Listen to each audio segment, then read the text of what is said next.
kacamata Alkitab. Hari ini tema kita adalah perjudian dari kacamata Alkitab.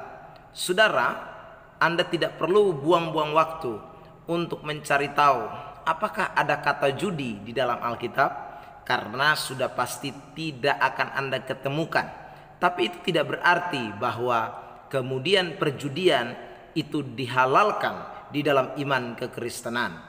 Ataupun saudaraku, mungkin Anda mencari kata-kata larangan soal perjudian di dalam Alkitab, saudaraku, yang mengatakan jangan berjudi, jangan melakukan perjudian. Anda juga tidak akan menemukan ayat-ayat tersebut. Tapi sekali lagi, itu tidak berarti bahwa perjudian diizinkan atau diperbolehkan dalam pandangan iman Kristen.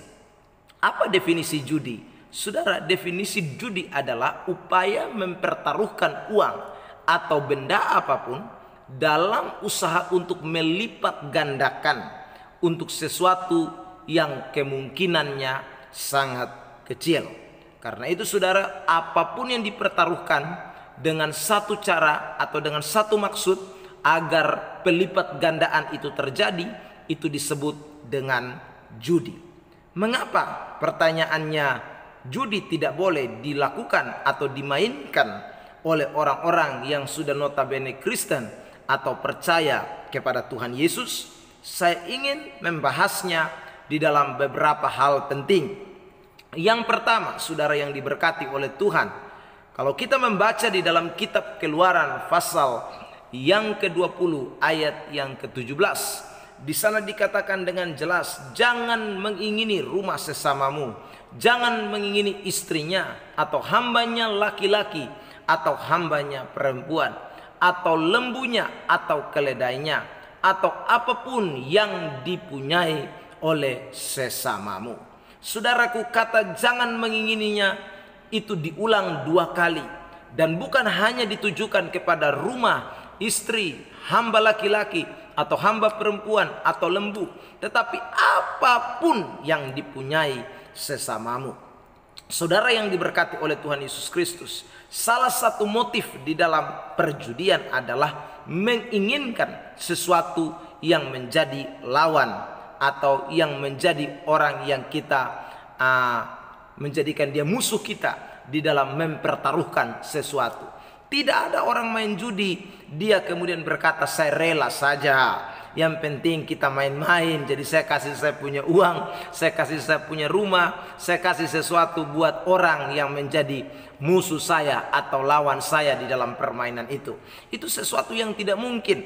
Jadi saudara, sudah pasti motivasi di balik perjudian itu adalah menginginkan apa yang menjadi hak orang lain, apa yang dipunyai oleh orang lain, baik itu teman lawan kita ataupun siapa saja yang kita sedang bergelut dengan dia di dalam perjudian tersebut.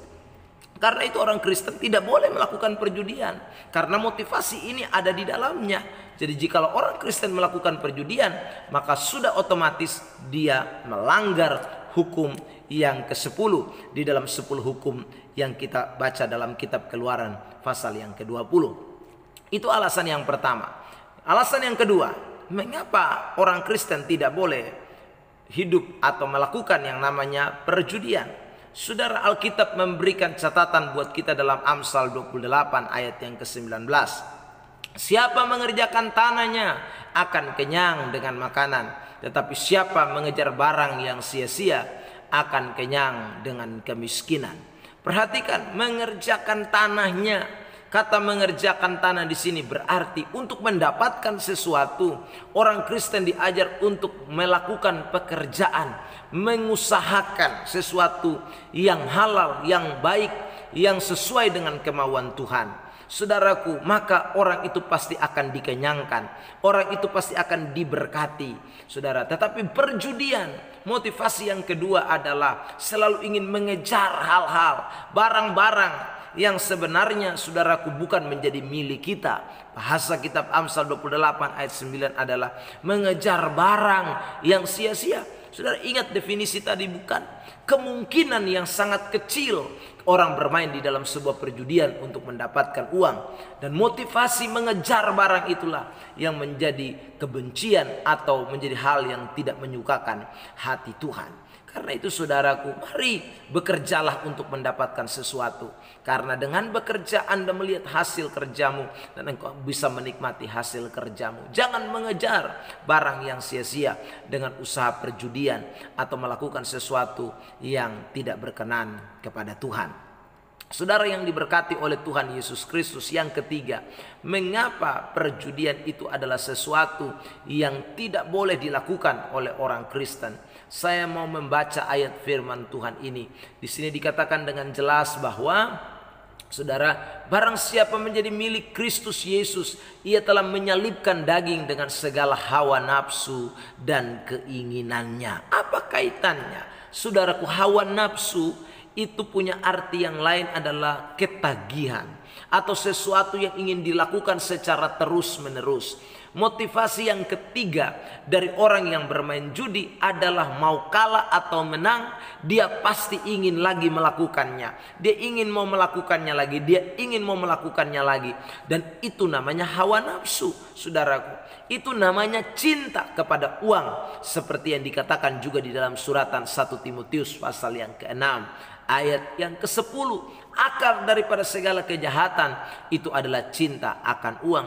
Orang Kristen harusnya menyalipkan dagingnya, menyalipkan hawa nafsunya, menyalipkan keinginan-keinginannya. Jadi kalau sudah hidup dalam ketagihan atau perjudian, saudaraku, maka itu pasti sesuatu yang bertentangan dengan Tuhan. Karena kita masih hidup di dalam kedagingan dan hawa nafsu. Yang keempat, saudara yang diberkati, mengapa orang Kristen tidak boleh bergelut di dalam yang namanya perjudian? Karena saudara, Alkitab mengatakan juga dengan jelas bahwa orang Kristen itu harus tunduk dan taat kepada pemerintah. Saya membaca ayat firman Tuhan ini menjadi ayat yang mendasarinya.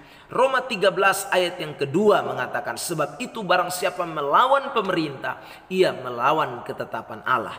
Tahukah saudara yang hidup di negara Republik Indonesia bahwa salah satu aturan perundang-undangan di negara kita adalah melarang orang untuk melakukan yang namanya perjudian. Undang-Undang nomor 7 tahun 1974 pasal yang pertama membicarakan hal itu, bahwa semua tindak pidana perjudian adalah kejahatan. Saudaraku yang diberkati, jadi orang melakukan perjudian itu adalah salah satu kejahatan menurut undang-undang di negara kita.